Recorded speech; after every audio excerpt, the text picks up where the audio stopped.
yung dadaan ka lang naman sa ganitong klaseng mga daanan na siguro ko mahihilo ka sa kaikikot at ang haba-haba ng dadaanan mo, paikot lang ang paikot bago ka dumating sa kabilang dulo.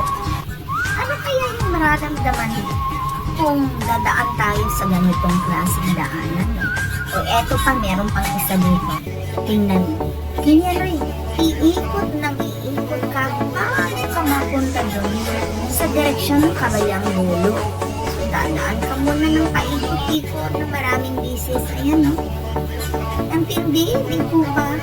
So, tingnan po natin. So, ilang ikot na yun bago ka makarating doon sa isang dulo. Ito naman. Paano kung dumaan tayo sa ganitong klaseng daanan bago ka mapunta sa kabilang dulo ng isang pulo? Hindi naman pulo siguro. So, di ba nakaka-weird?